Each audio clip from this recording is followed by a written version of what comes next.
안녕하세요. 톡닥터토닥 임유라입니다. 생사의 갈림길에서 환자의 생명을 구할 수 있는 최소한의 시간, 바로 골든타임인데요. 교통사고와 같은 중증 외상의 경우는 1시간, 뇌졸중 환자는 3시간 이내에 제대로 된 응급처치가 이루어지지 않으면 환자의 생명이 위험할 수 있습니다. 이러한 생명을 지킬 수 있는 중요한 역할을 하는 것이 닥터헬기인데요. 오늘 톡닥터토닥에서는 전북항공의료팀 하태욱 팀장님과 함께 닥터헬기에 관한 이야기 나눠봅니다. 선생님 안녕하세요.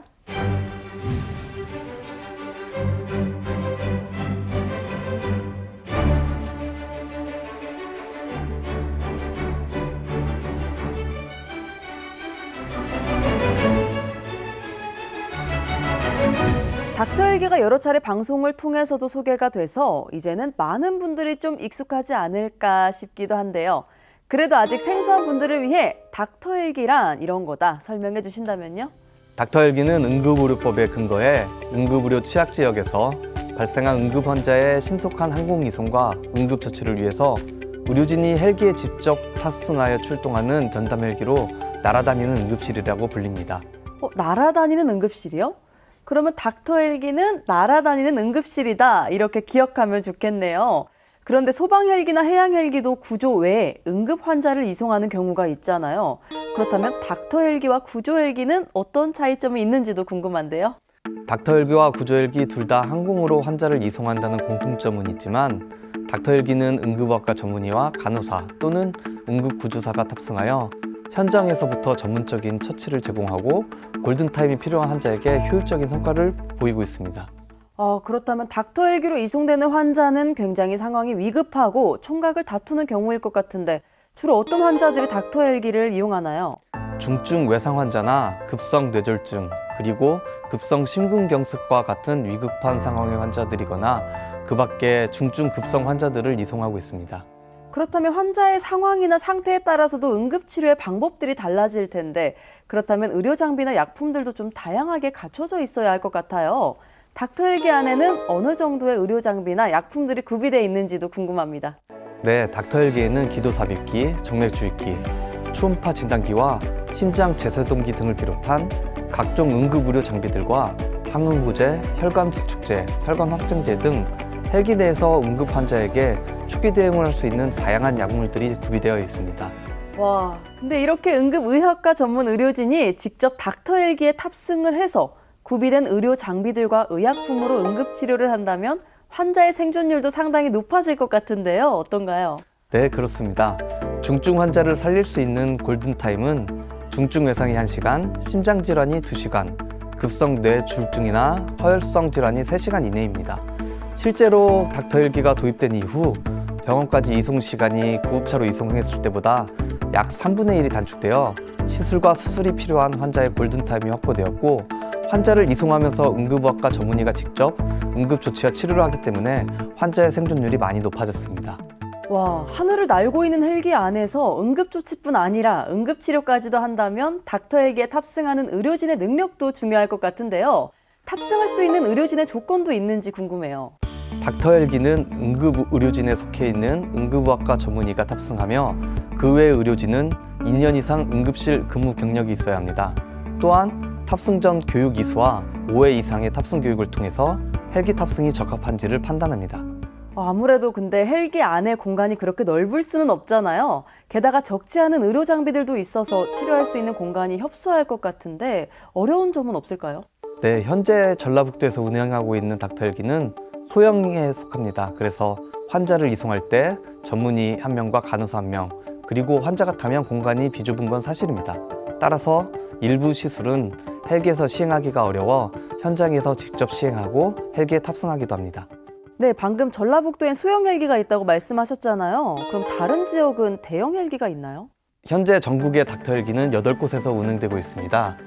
전라북도 지역과 일부 지역에서는 소형 헬기로 운영되고 있고 그 외의 지역에서는 중형 헬기로 운영되고 있습니다. 대형이 아니라 중형 헬기로 운영이 되고 있군요. 네네. 얼른 전라북도도 중형 헬기가 도입이 됐으면 좋겠네요. 날아다니는 응급실로 국민의 생명 지킴이 역할을 톡톡히 하고 있는 닥터헬기. 이번에는 퀴즈를 통해 닥터헬기에 대해 좀 더 쉽고 자세하게 이해해보는 시간입니다. 건강상식 능력고사 시작합니다.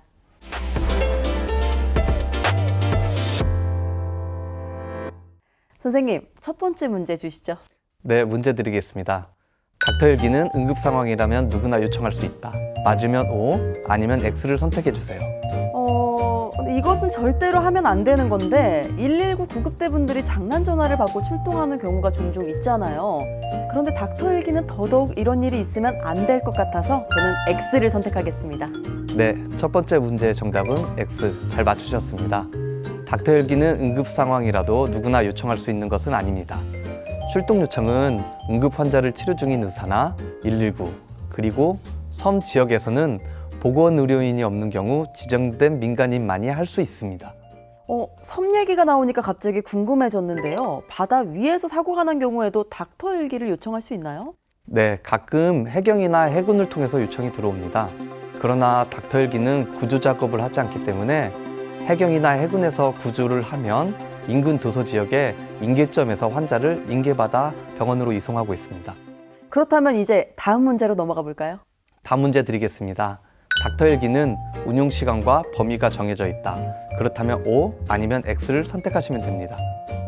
닥터 헬기가 소중한 생명을 지키기 위해 중요한 역할을 하고 있는 만큼 위급한 환자가 있는 곳 어디든 날아갈 수 있으면 좋겠지만 아무래도 헬기라서 지역이나 운용 시간에 제약이 있을 것 같아요. 그래서 저는 O를 선택하겠습니다.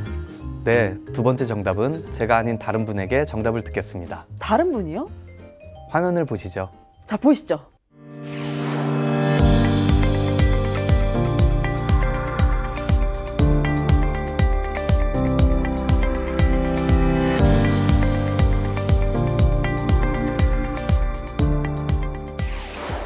정답은 O입니다.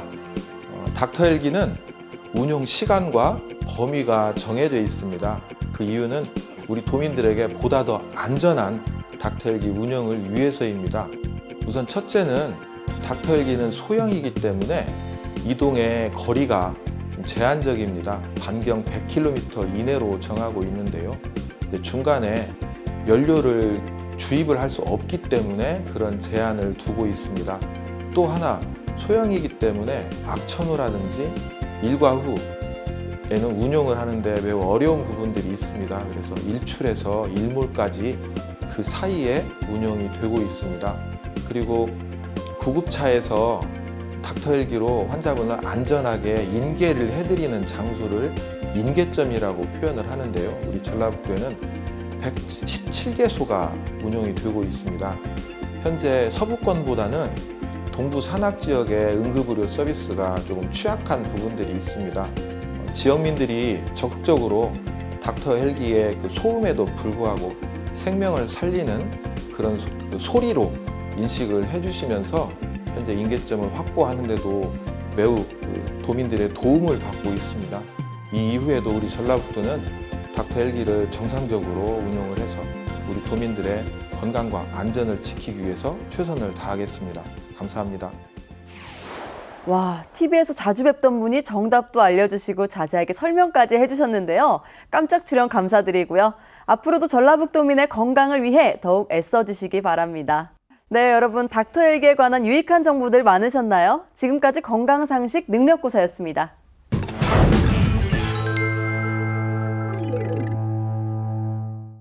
팀장님, 듣다 보니까 질문이 생겼는데요. 닥터 헬기가 전라북도에는 언제 처음으로 도입됐고 그간의 성과는 어땠는지도 궁금해요. 네, 전라북도의 닥터 헬기는 2015년 12월에 선정되고 다음 해인 2016년 6월부터 첫 이송을 시작하였습니다. 그래서 지금까지 6년 6개월 동안 약 1,350여 건의 환자를 이송하였습니다. 그렇다면 다른 나라의 상황도 궁금한데요. 세계 최초로 닥터 헬기 시스템을 도입한 독일은 현재 100대 가까운 헬기를 운영하고 있고 미국은 900대 이상, 일본은 57대 헬기가 대부분 민간 기반으로 운영되고 있습니다. 인계점이 얼마나 중요한 역할을 하는지 다시 한번 설명해 주신다면요? 인계점은 헬기가 환자를 이송받을 수 있는 안전한 장소를 말합니다. 만약 인계점이 없다면 응급 환자를 안전한 장소에서 이송받을 수 없어 빠르게 헬기로 환자를 병원으로 이송할 수 없습니다. 그렇다면 인계점으로 인해 실제로 경험했었던 다행이거나 또는 안타까웠던 상황들도 있을 것 같아요. 네, 일부 지역 인계점이 정식 헬기장 인계점임에도 불구하고 소음의 민원으로 인계점이 폐쇄되어 사용하지 못하여 다른 곳으로 인계점을 재지정하여 환자 이송 시간이 길어진 경우가 있었습니다. 네, 그렇다면 에피소드들도 많으실 것 같아요. 인계점으로 인한 어려움은 또 없으셨나요? 네, 일부 지역에서는 인계점의 관리가 안 돼서 주변에 여러 가지 물품들로 인하여 헬기가 착륙하지 못하여 그대로 헬기가 환자를 이송하지 못하고 병원으로 날아온 경우도 있었습니다. 그러면 그 환자는 어떻게 이송을 해야 되는 거예요? 그런 경우에는 헬기로 이송을 못하기 때문에 다른 인계점을 선택하여 다른 인계점으로 환자를 다시 이송하거나 아니면 환자를 구급차를 통하여 병원으로 이송한 경우가 있습니다. 그렇다면 인계점에서 뭔가 물체들도 없어야 하고 그런 방해되는 것들이 없어야겠네요.